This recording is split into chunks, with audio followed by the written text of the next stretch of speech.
भारत और नेपाल के बीच सीमा विवाद एक बार फिर से सुर्खियों में है। दरअसल उत्तराखंड के ही लिपुलेख में ही भारत की सड़क लंबी करने की घोषणा को लेकर नेपाल ने ही भारत को चेतावनी जारी करते हुए इसे तुरंत रोकने को कहा है। नेपाल उत्तराखंड में मौजूद लिपुलेख को ही अपना इलाका बता रहा है और भारत नेपाल और चीन की सीमा पर ही मौजूद 338 वर्ग किलोमीटर में फैला यह इलाका गुजरात की राजधानी गांधीनगर से भी बड़ा है। दरअसल भारत नेपाल और चीन सीमा से लगे इस इलाके में ही हिमालय की नदियों से मिलकर बनी एक घाटी है जो नेपाल और भारत में बहने वाली काली और महाकाली या शारदा नदी का उद्गम स्थल है और इस इलाके को ही काला पानी भी कहते हैं। और इस इलाके में ही लिपुलेख दर्रा भी है और यहाँ से उत्तर पश्चिम की तरफ कुछ दूरी पर ही एक और दर्रा है जिसे लिम्पिया धुरा दर्रा कहते हैं।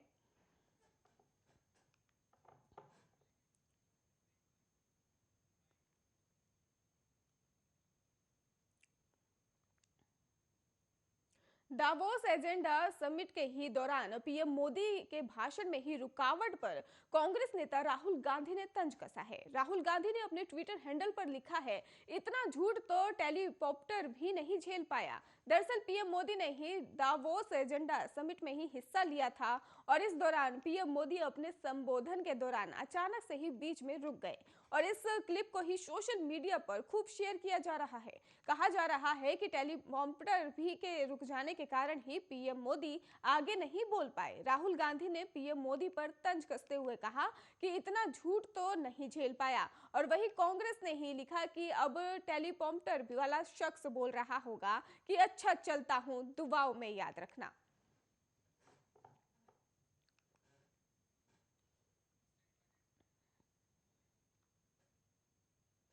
देश में लगातार दूसरे दिन कोरोना के मामले घटे हैं और सोमवार को ही कोरोना के 2,38,018 नए केस मिले हैं और इस दौरान ही 305 लोगों की मौत हुई और 1,57,421 मरीज ठीक हुए हैं।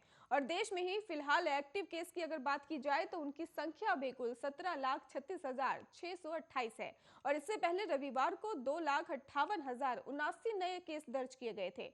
रविवार के मुकाबले ही सोमवार को 20.71 कम मामले आए हैं और देश में ही 10 जनवरी से अब तक 50 लाख से ज्यादा बुजुर्ग, हेल्थ केयर और फ्रंट लाइन वर्कर्स को ही प्रिकॉशन डोज लगाया जा चुका है और इसकी जानकारी ही मंगलवार को ही स्वास्थ्य मंत्री मनसुख मांडविया ने दी है। उन्होंने ट्वीट कर जानकारी दी है कि नया दिन नई उपलब्धि, 10 जनवरी से अब तक देश में ही 50 लाख से ज्यादा बुजुर्गों, हेल्थ केयर वर्कर्स और फ्रंट लाइन वर्कर्स को प्रिकॉशन डोज लगाया जा चुका है। जो लोग इस वैक्सीन डोज को ही एलिविजल में ही उनसे अपील करता हूं कि अपना डोज जल्द से जल्द लें।